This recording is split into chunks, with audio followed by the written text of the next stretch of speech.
Jemaat yang terkasih di dalam nama Tuhan kita Yesus Kristus yang menjadi firman bagi kita pada saat ini tertulis di dalam Filipi pasalnya yang keempat, ayatnya yang pertama sampai dengan yang ketujuh. Filipi pasalnya yang keempat, ayatnya yang pertama sampai dengan yang ketujuh. Mari kita membacanya secara bergantian.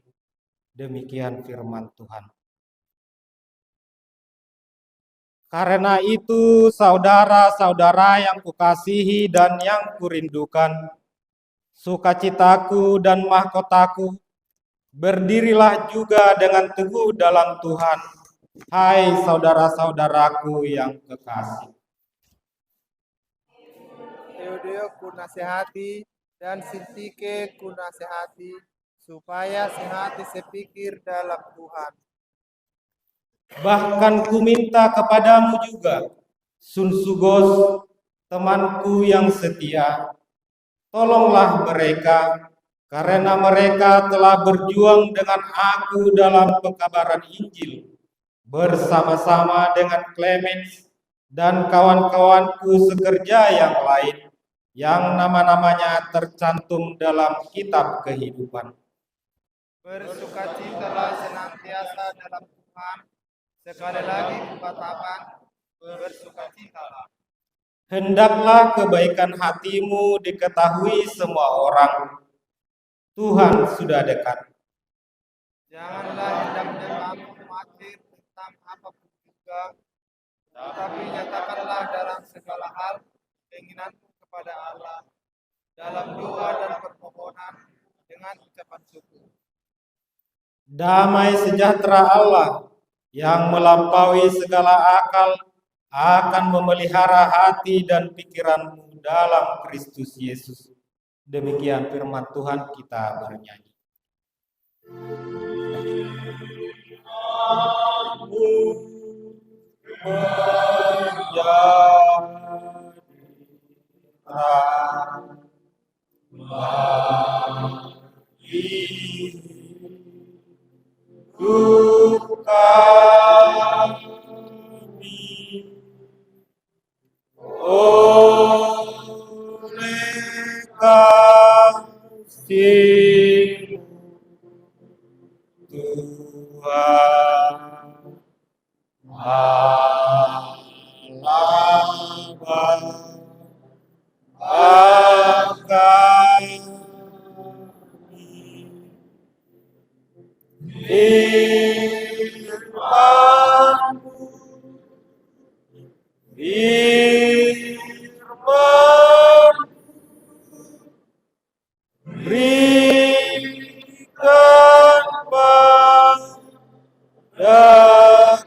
Shalom jemaat Tuhan.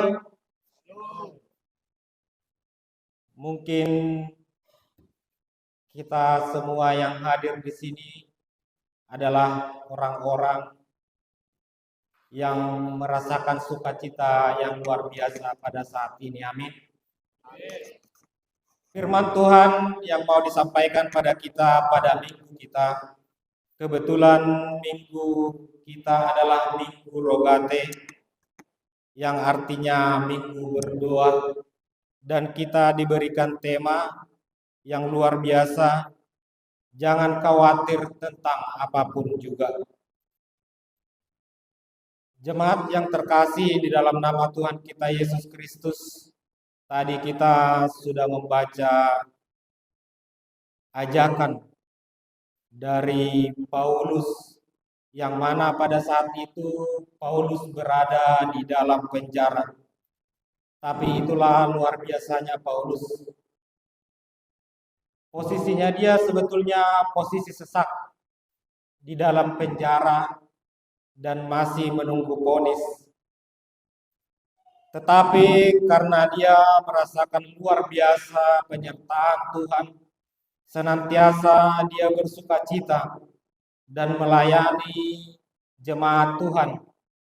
Apapun, dia selalu mengikuti perkembangan orang-orang percaya yang ada di kota Filipi pada saat itu.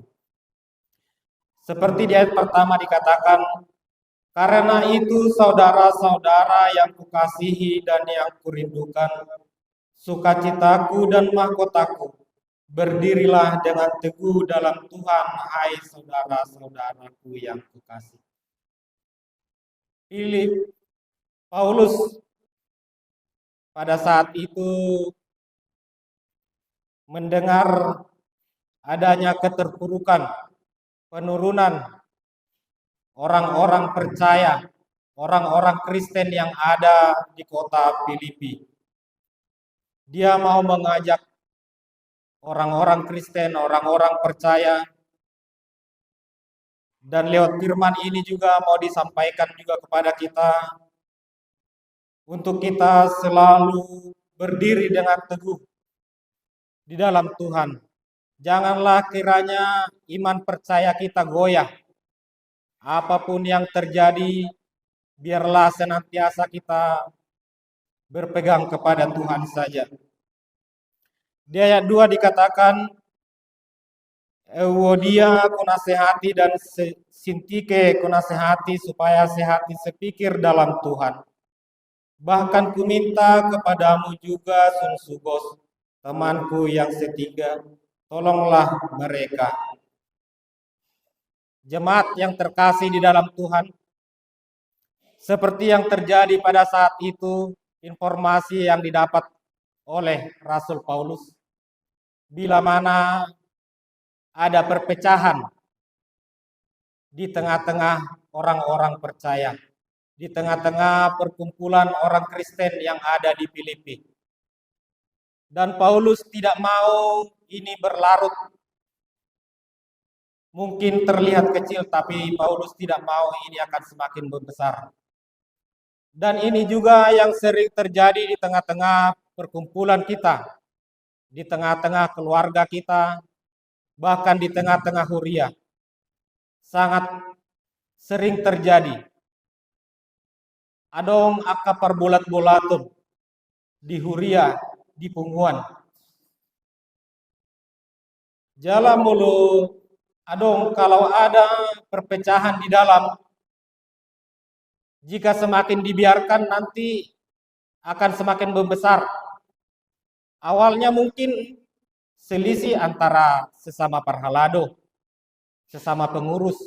Alai labu-leleng, ulo mohon mangihut ma horong ni parhalado nyon, aka keluarga nian, gabe balgama, jala mulung ama sa songoni aka perbulat-bulatun, aka perpecahan di tengah-tengah gereja, sukacita yang dirindukan oleh jemaat, yang dirindukan oleh seluruh ruas, sudah pasti tidak akan didapatkan. Makanya Paulus mengundang dan menasehati Euodia dan Sintike selaku teman sekerjanya, orang-orang yang telah berjuang di dalam pekabaran Injil. Bersama dengan itu juga Paulus meminta Sunsugos jadi juru damai di tengah-tengah mereka. Oleh karena itu, jemaat Tuhan yang terkasih, bila mana kita tahu ada perselisihan di tengah-tengah keluarga kita, hubungan kita, bahkan di tengah-tengah huria kita yang kita cintai ini, marilah kita jadi Sunsugos yang diminta di dalam ayat ini. Gabe mahitatong panonganonga dia kadongata na marsalisi. Mulununga taboto dongata si A do si B dang cocok. kita ma padumudumu honda sida asa satahi sauluan diaka pakobasio di huria perdalanan nyaka pungguan asa dapat silas ni rohama sude na adong diaka perkumpulan ini. Dan di ayat yang keempat kembali Paulus mengajak seluruh jemaat, dan ini juga mau disampaikan kepada kita, bersukacitalah senantiasa di dalam Tuhan. Sekali lagi kukatakan bersukacitalah. Bahasa ikon bersukacita. Ai mulonga saya marungut-ungut totu dang mangulube partodion. Iman tidak akan bertumbuh. Bila kita bersungut-sungut jauh dari kata sukacita, maka kita sama saja seperti benih yang ditabur di semak-semak. Mengulu so mengulu maun, mate so mate. Ima bolo dao hita sian sukacita. Di pangido Paulus muse di ayat na palimaon, hendaklah kebaikan hatimu diketahui semua orang. Tuhan sudah dekat. Hendaklah kebaikan hatimu diketahui semua orang. Molope adong akan adenggat taulahon, molope akan nauli, lo may diboto akan natorok. Alay unang masian kita sendiri. Molo akan adenggan hubayan tu sada punguan, godak pabayan aku tu sada huria, unang manyan hu hata-hataho ni tu akan natorop. Lo manatoropi menilai sendiri, asaboy na sida mangihut toni, molo nadenggan di rohana. Hendaklah rendah hati. Unang go molo dunggodang binaen. Unang go molo lumoja iba padenggat-denggaton. Gabe seneng manian ikon iba menonjol. Mari kita pendam ego kita. Biarlah kita sama di hadapan Tuhan. Siapapun orangnya, apapun yang dia perbuat. Bersyukurlah senantiasa Tuhan masih memberikan kesempatan untuk kita boleh melakukan hal-hal baik di tengah-tengah kumpulan, di tengah-tengah keluarga, terlebih-lebih di tengah pelayanan kita, di tengah-tengah gereja kita. Biarlah kita senantiasa melakukan itu dengan ketulusan hati. Dan biarlah nama Tuhan saja yang selalu dimuliakan lewat apa yang kita lakukan. Jemaat yang terkasih dalam nama Tuhan kita Yesus Kristus, di ayat yang ke-6, Paulus juga mau mengajak orang-orang percaya yang ada di Filipi pada saat itu. Begini ajakan Paulus. Janganlah hendaknya kamu khawatir tentang apapun juga, tetapi nyatakanlah dalam segala hal keinginanmu kepada Allah dalam doa dan permohonan dengan ucapan syukur. Jemaat yang terkasih dalam Tuhan, ini yang kebetulan bertepatan dengan tema kita pada ibadah kita saat ini. Secara khusus kami mau menyampaikan untuk anak-anak kami yang mau menjalani ujian akhir, ujian kelulusan. Tidak menutup kemungkinan anak-anak kami akan khawatir lulus enggak, bisa menjawab ujian dengan baik atau tidak. Tapi di sini lewat firman Tuhan yang disampaikan kepada kita, mengatakan jangan khawatir tentang apapun juga. Kepada anak-anak kami mau sampaikan, belajarlah semampumu. belajarlah semampumu, selebihnya serahkan kepada Tuhan. Karena Tuhanlah yang mempunyai jawaban yang terbaik untuk segala keinginan kita. Bagaimana cara menyampaikannya kepada Tuhan? Sampaikanlah kepada Tuhan lewat doa. Sebelum berdoa kepada anak-anak kami, yakinkan dulu dirimu bahwa hanya Tuhan saja yang bisa membantu dan memberikan yang terbaik. Sebelum berdoa, hilangkan rasa kekhawatiran, hilangkan ragu-ragu atas kuasa Tuhan. Tetapi yakinkan hanya Tuhan saja yang bisa membantu. Demikian juga untuk kita semua, jemaat Tuhan. Mungkin pada saat ini kita banyak dilanda pikiran yang khawatir. Banyak doa-doa kita yang belum dikabulkan oleh Tuhan. Oleh karena itu, lewat firman Tuhan yang ada pada saat ini, kita mau diajak untuk senantiasa tidak perlu khawatir tentang apapun juga. Tuhan mau kita hanya berserah kepadanya. Kita bawa semua keluhan, kerinduan, cita-cita kita kepada Tuhan lewat doa.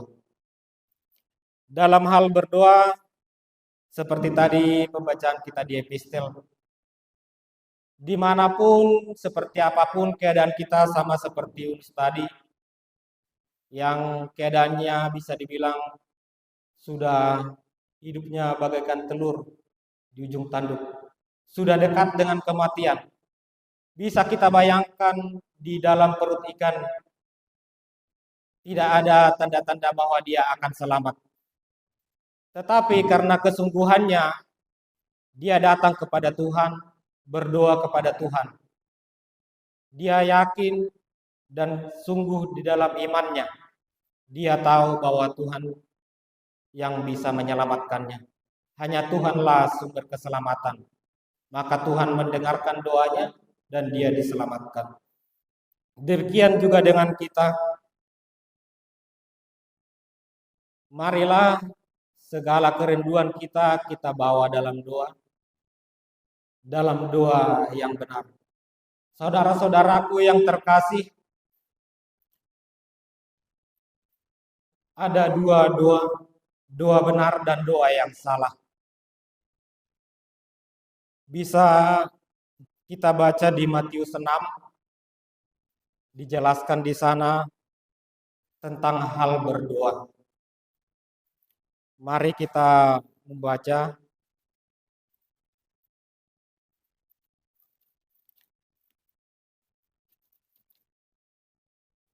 Matius 6 ayatnya yang ke-5 dan yang ke-6.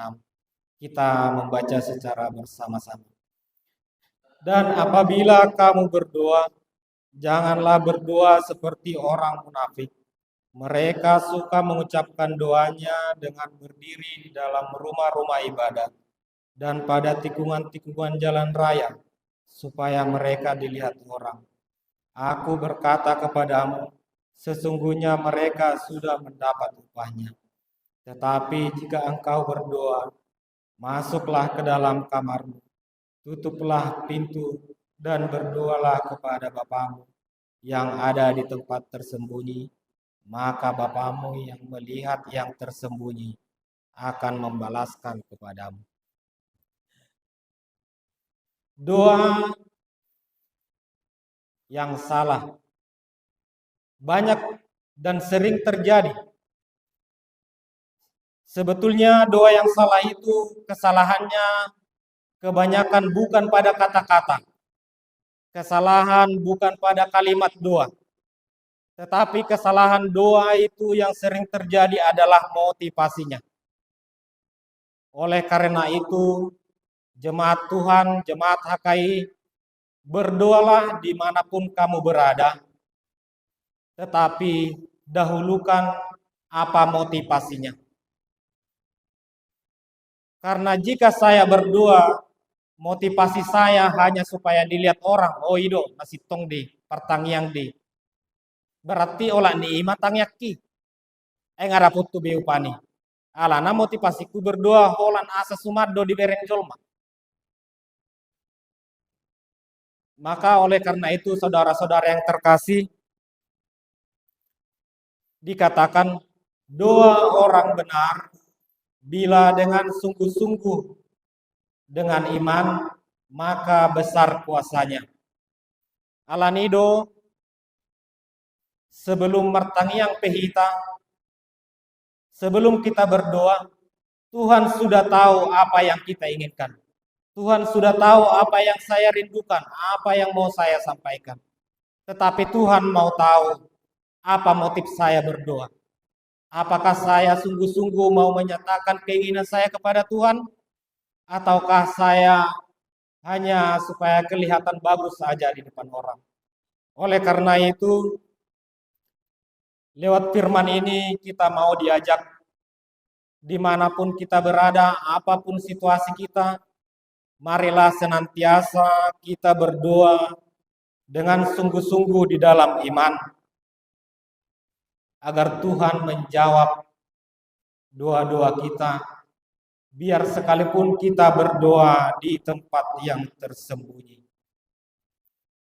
Oleh karena itu, saudara-saudara yang terkasih di dalam Tuhan, pada saat ini kita mau diingatkan kembali untuk tidak khawatir. Kenapa? Karena orang khawatir itu menunjukkan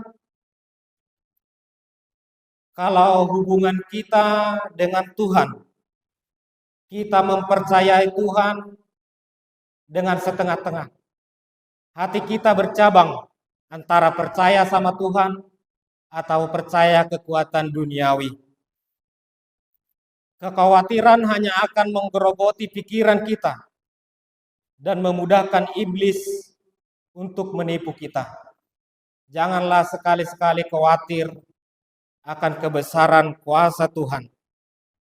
Karena dengan khawatir kita tidak akan mendapat apapun dari Tuhan.